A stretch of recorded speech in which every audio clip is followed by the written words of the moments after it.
मेरी माँ अपनी तबीयत की ख़राबी के बावजूद मेरे बाप के कदमों में पड़ गई, हाथ जोड़ती रही कि मेरी बच्चियों के साथ ऐसा ना करो। मेरे वालिद साहब ने मेरी बहन को जानवरों की तरह खींचते हुए ले गए और आज तक उसका हमें नहीं पता कि वो कहाँ पर है।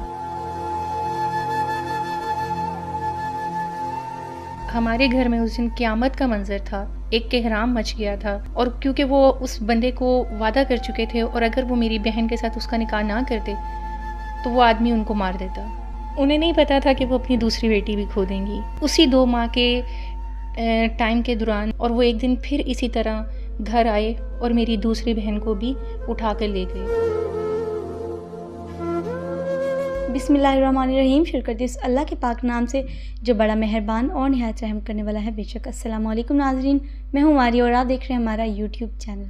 नाज़रीन, आज मेरे साथ जो ये लड़की मौजूद है इसका नाम किरण है और किरण की एक बहुत ही दुख भरी कहानी है। इनके फ़ादर ने इनकी बड़ी बहन को बेच दिया, छोटी बहन को बेच दिया। बहुत ही अफसोसनाक कहानी है, वो हम इनसे जानते हैं। और फिर इंटरेस्टिंग बात यह है कि इन्होंने उन सब मुश्किलात का किस तरह डट के सामना किया। इंस्पिरेशनल स्टोरी है इनकी और हमें बहुत ही ज़्यादा खुशी हुई और एक प्राउड फील हुआ कि इन मुश्किलात का सामना एक लड़की हो कि इन्होंने किस तरह से किया। हम इनसे जानते हैं और स्टोरी शेयर करते हैं आपके साथ। अस्सलाम वालेकुम। वालेकुम अस्सलाम। कैसे मिजाज हैं आपके? जी अल्लाह का शुक्र।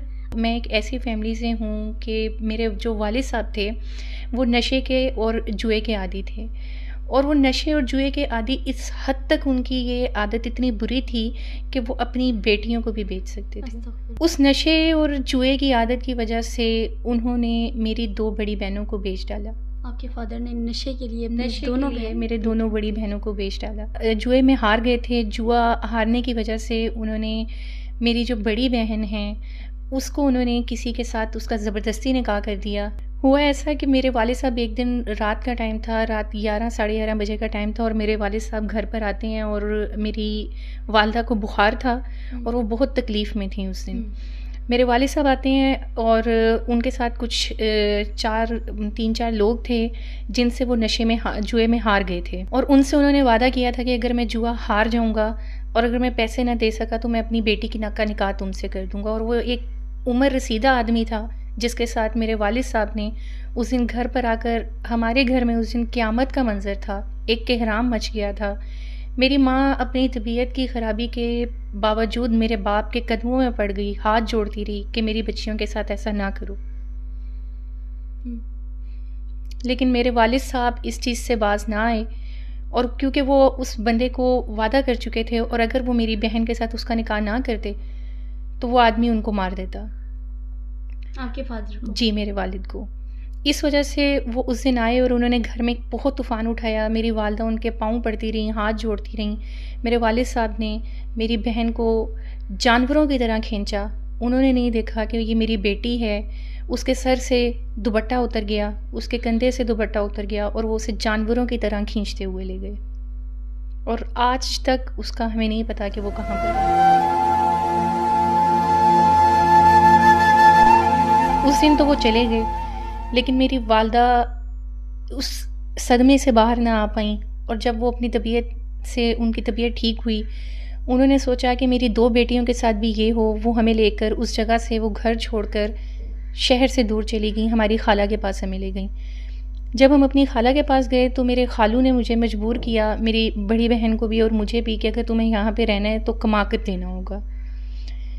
जब हम अपनी खाला के पास गए, वहाँ पर जाकर मेरी माँ ने घरों में काम करके, ताकि मेरे खालू और खाला हमें अपने साथ रख सकें, हमें रहने की इजाज़त दें, मेरी वालदा से घरों के काम करवाए। मेरी वालदा ने घरों का काम किया। लेकिन फिर एक दिन मेरी वालदा को एहसास हुआ कि मुझे मेरे घर वापस चले जाना चाहिए। मेरी जो बेटी, जिसको मेरे शोहर ने या मेरे जो उनके शोहर ने और मेरे वालिद ने बेच दिया था, वो कभी कहीं वापस आ सकती है। वो राब्ता करना चाहे तो उसके पास एक वही रास्ता है और वही जगह है। मेरी माँ हम दोनों को लेकर वापस उस घर पे चली गई। उन्हें नहीं पता था कि वो अपनी दूसरी बेटी भी खो देंगी। जब यहाँ पर हम रहते थे, वालिद साहब हमें ख़र्चा नहीं देते थे। यहाँ पर भी वो मेहनत मज़दूरी करती थीं। उन्होंने आकर अपनी मेहनत मज़दूरी की और हम दोनों बहनों को भी पाला। मुझे पढ़ने का शौक़ था। हमारे सामने नेबर में एक आंटी थीं, वो बहुत अच्छी थीं, उनको मेरी पढ़ने की लगन बहुत अच्छी लगती थी। वो मुझे किसी न किसी तरह अपने बच्चों की किताबें दे दिया करती थीं। मैं उन किताबों से पढ़ती थी और मैं पढ़ के मैंने खुद ही उनके बच्चों से हेल्प लेकर मैंने अपने आप को, जो इनिशियल आप देखते हैं बेसिक स्टडीज़ होती हैं, मैंने वो पढ़ना सीखा। मैंने लिखते कैसे हैं, पढ़ते कैसे हैं, मैंने वो सब उनसे सीखा अपनी मदद आपके तहत। हमें 2 माह हो गए थे उस घर में शिफ्ट हुए कि एक दिन मेरे वालिद साहब को पता चल गया कि ये वापस आ गए हैं। मेरे वालिद साहब उसी 2 माह के टाइम के दौरान एक जुआ हार चुके थे, जिस पे वो एक और दरिंदे के साथ मेरी बहन का सौदा कर चुके हुए थे और उन्हें वो मौका मिल गया और वो एक दिन फिर इसी तरह घर आए और मेरी दूसरी बहन को भी उठा कर ले गए। और उस वक्त मेरी वालदा घर पर मौजूद नहीं थी, वो काम पर थीं और मैं कुछ ना कर सकी और मेरी दूसरी बहन को भी मेरे वालिद साहब उठा के ले गए।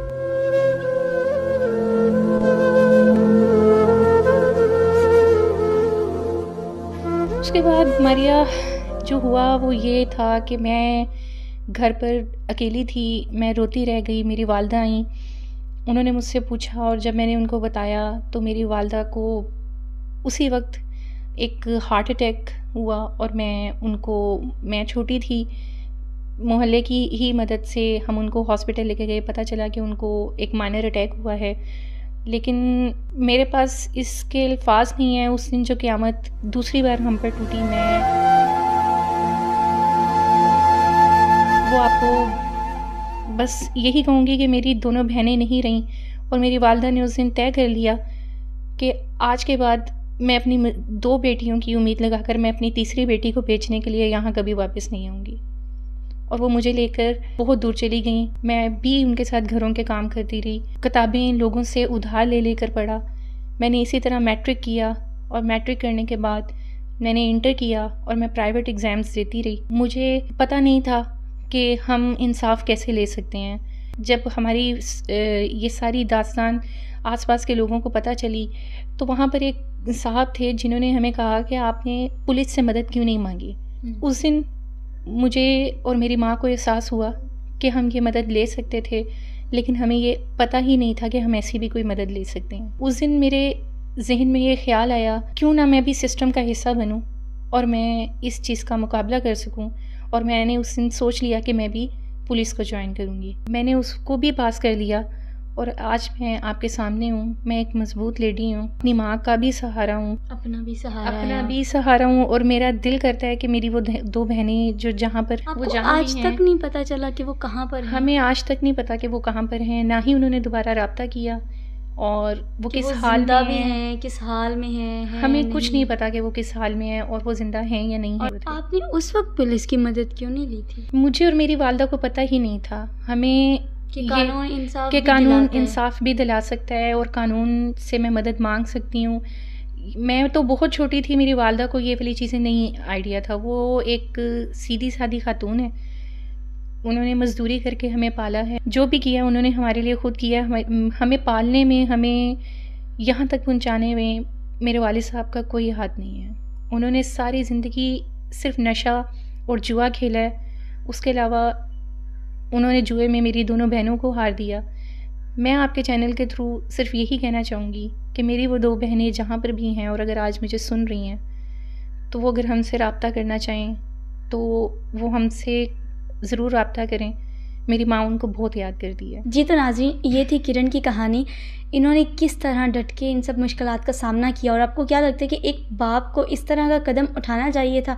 अपने नशे के लिए एक बाप इस हद तक गिर सकता है जिसको अल्लाह पाक ने एक अजीम रिश्ता करार दिया है। बाप तो वो होता है, बाप ने ही अपने नशे के लिए अपनी दोनों बेटियों को बेच दिया।